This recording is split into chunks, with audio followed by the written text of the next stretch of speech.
tem idolatrado objetos, tem colocado coisas diante desse Deus que não é o Deus da palavra, tem levado sacrifício para esse Deus, mas esse Deus é um Deus mudo, é um Deus cego, é um Deus que não tem braço para abraçar. Mas tem muita gente fazendo isso. É o sacrifício daqui, o sacrifício dali, eu tenho que levar alguma coisa para esse Deus, senão ele vai ficar irado. Isso é filosofia pagã. Isso é filosofia pagã. Tem nada a ver com o Evangelho. Meu Deus não aceita sacrifícios feitos por mãos humanas. Meu Deus não depende de nada que eu leve para Ele. Eu só que dependo dEle todos os dias da minha vida. Porque se Ele não estiver do meu lado, eu morro. Meu Deus não ser dependente nem das minhas ofertas, porque o meu Deus subsiste acima de tudo e acima de gosto. Paulo brasileiro, esse é um Deus desconhecido. Não é esse Deus que vai estar atrás de você, atrás da sua oferta, atrás daquilo que você queira dar para Ele, atrás de sal grosso. Não. Meu Deus criou os céus, criou a terra. Não depende dessas bobagens. Não depende de efrita, não depende de nada disso, não depende de água benta, não depende de nada disso. Meu Deus é muito maior do que essas coisas. Quem se agarra com essas coisas nunca conheceu ao Deus verdadeiro. Que Paulo está dizendo, irmãos, deixem dessas coisas. Acredite, confie, se entregue ao Deus que é invisível, mas que conhece o teu coração, que conhece a tua vida e que tem cuidado de você. Entrega o teu caminho ao Senhor, confia nele, e mais Ele fala. O que Paulo está dizendo aqui? Paulo diz: esse Deus é autossuficiente, mas esse Deus também é um Deus doador. Na parte 25, versículo 25, parte B, diz assim: pois Ele mesmo é quem a todos dá o quê? Da vida, da respiração e dá tudo mais. O meu Deus é um Deus doador, e Ele dá conformado com a sua graça e com a sua misericórdia. Você crê num Deus assim também ou não? Amém ou não, irmão? Amém. O meu Deus é um Deus que me dá muito mais e além do que eu mereço. Você está aqui nessa noite, não é porque você é muito bonito. Você está respirando nessa noite, não é porque você é um tal, não é porque você é muito inteligente, ou porque você tem dinheiro. Você tem o fôlego da vida, simplesmente é porque Deus está te concedendo que você viva mais um dia em sua presença. Tem muita gente que precisa reaprender isso. Eu vivo não porque eu sou bonzão, eu vivo porque a graça do Senhor está sobre a minha vida. Porque se Deus retirar o fôlego de vida, eu não aguento nem um minuto em pé. É verdade ou não?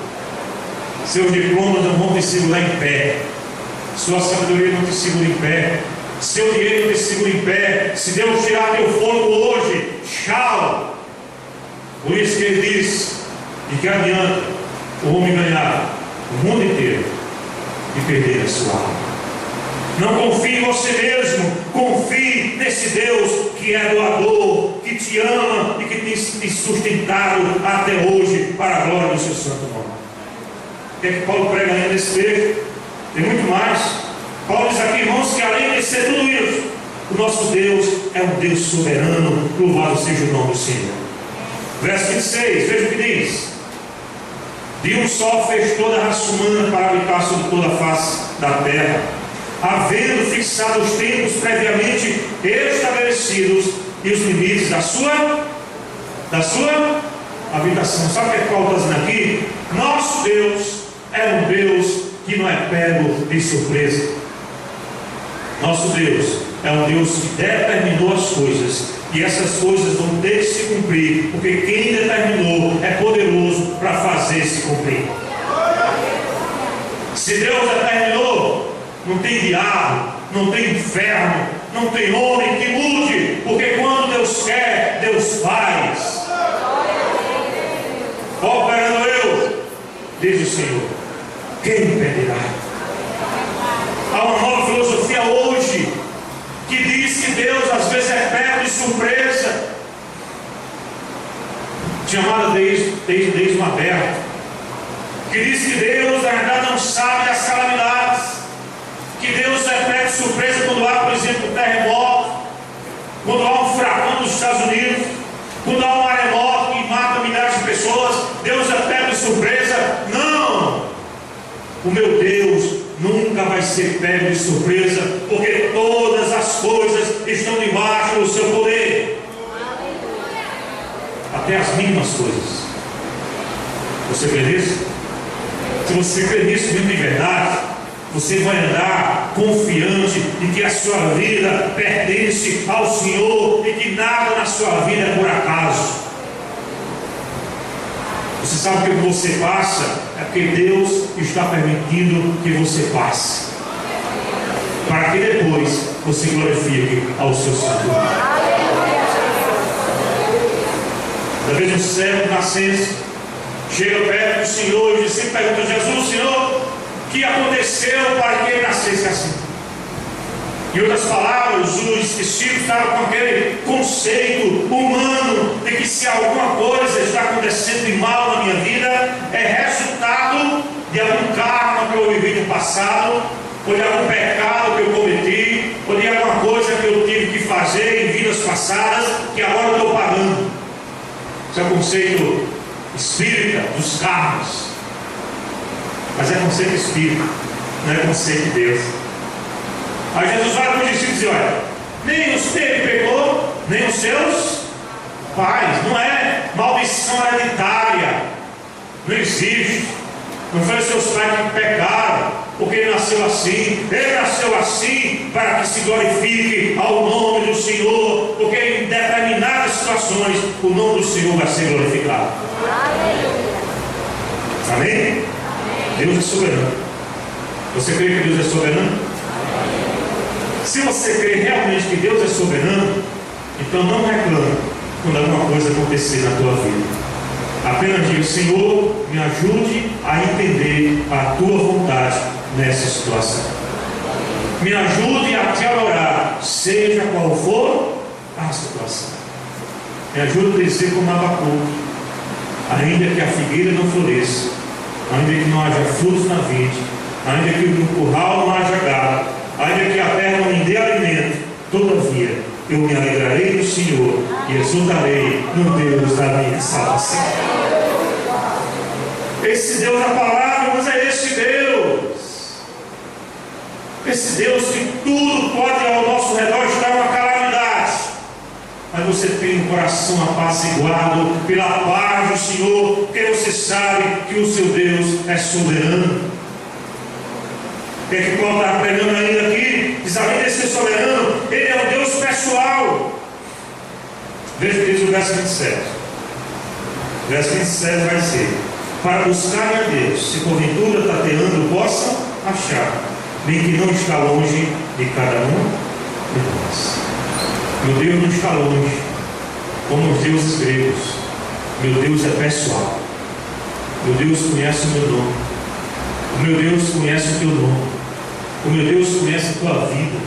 Até o mais íntimo do teu ser, o meu Deus conhece. O meu Deus conhece as tuas lágrimas. O meu Deus conhece até os seus pecados ocultos. O meu Deus conhece a distorção do teu caráter. O meu Deus conhece. Mas Ele quer mudar isso nessa noite para a glória do Senhor.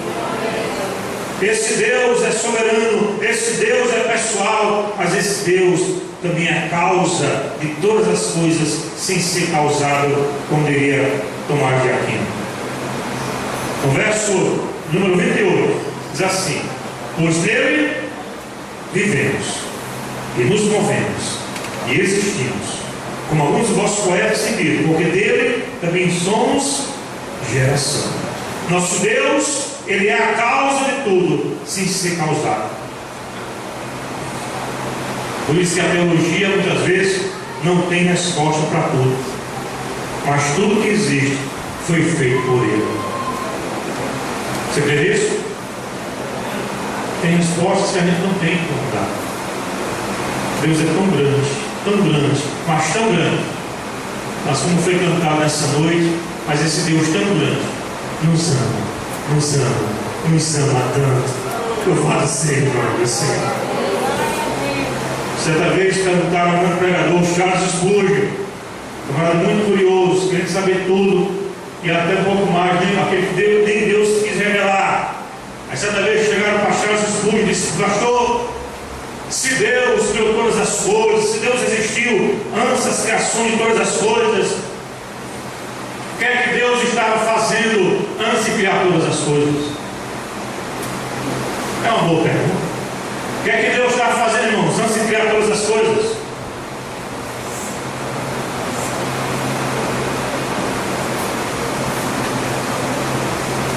O que é que Deus estava fazendo antes de criar todas as coisas? Que se todas as coisas foram criadas, significa dizer que todas as coisas tiveram um princípio, um começo. E o que é que Deus estava fazendo antes desse começo? Esse camarada chegou perto de Spurgeon e fez uma pergunta: seu Spurgeon, o que é que Deus estava fazendo antes de criar todas as coisas? Aí Spurgeon, muito sábio, respondeu o seguinte: sabe o que é que Deus estava fazendo antes de criar todas as coisas? Ele disse: não, estava criando um inferno com os curiosos.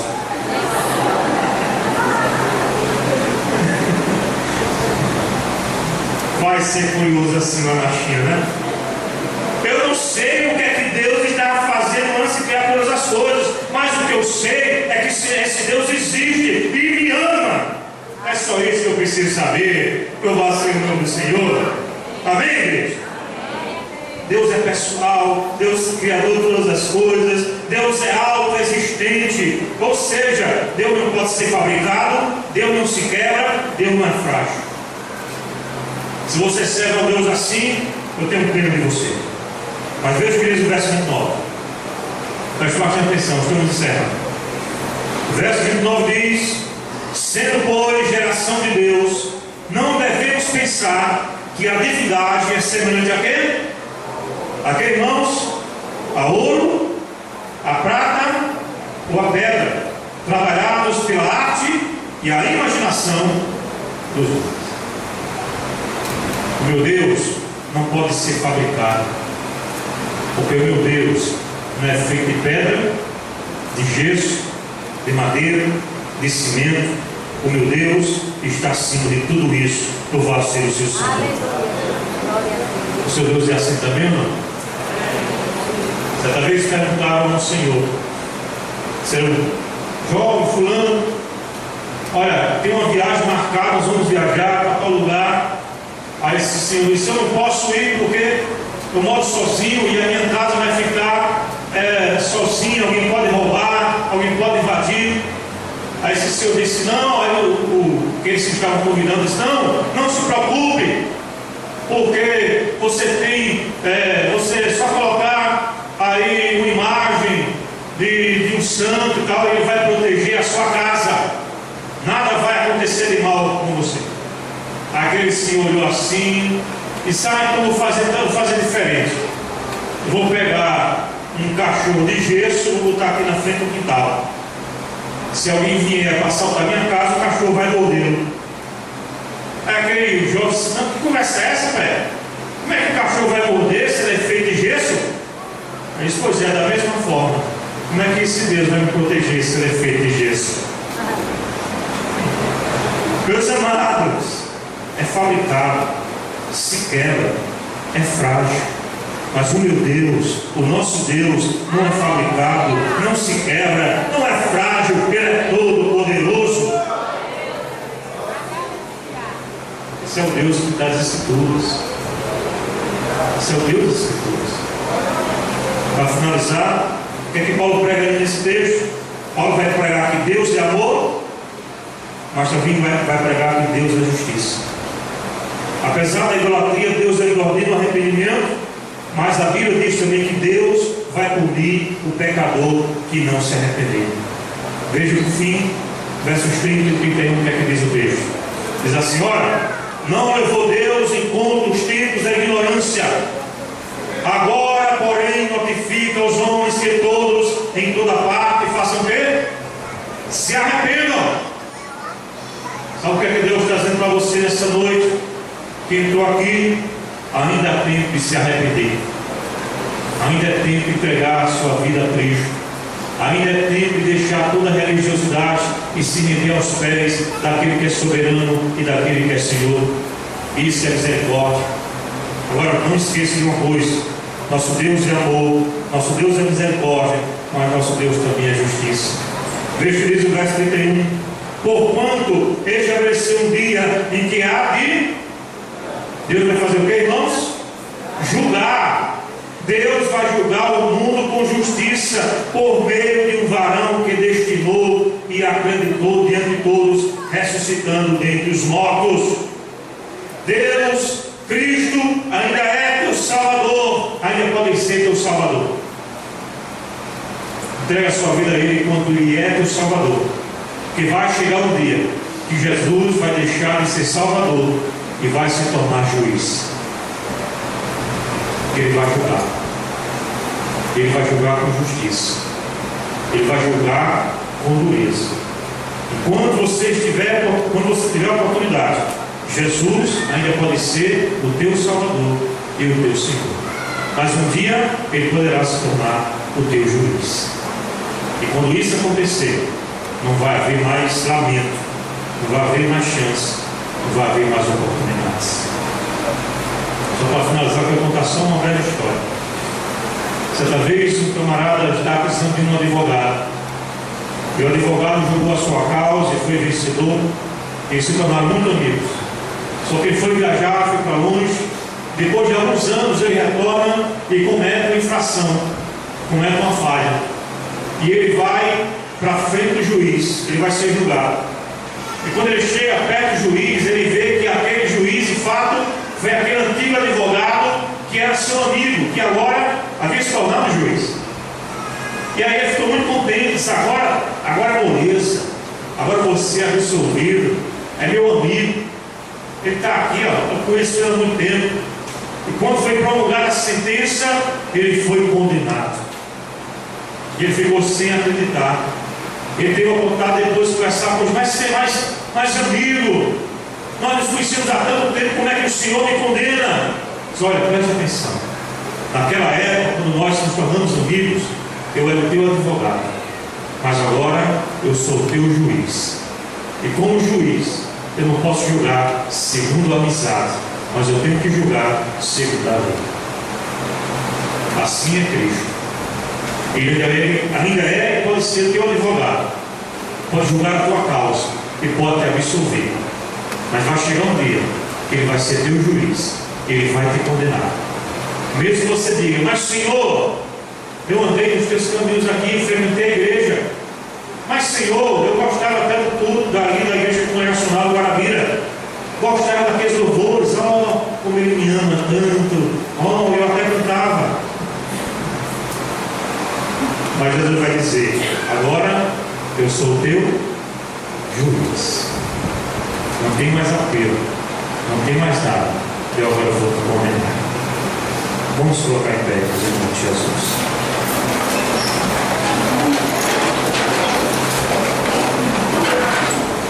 No verso número 32 ao 34, a Bíblia nos fala, irmãos, aqui com relação ao resultado de ouvir essa mensagem. Existe sempre que a palavra é pregada, é ministrada, geralmente 3 atitudes que nós vemos aqui no verso 32 ao 34. A Bíblia diz que aqui, quando Paulo terminou de pregar, uns escarneceram, outros disseram depois, mas outros creram também. Louvado seja o nome do Senhor. O chamado de Deus ao arrependimento e à fé não é um convite, mas uma ordem. Deus não está te convidando, Deus está te ordenando: se arrependa. É isso que Deus está te ordenando nessa noite.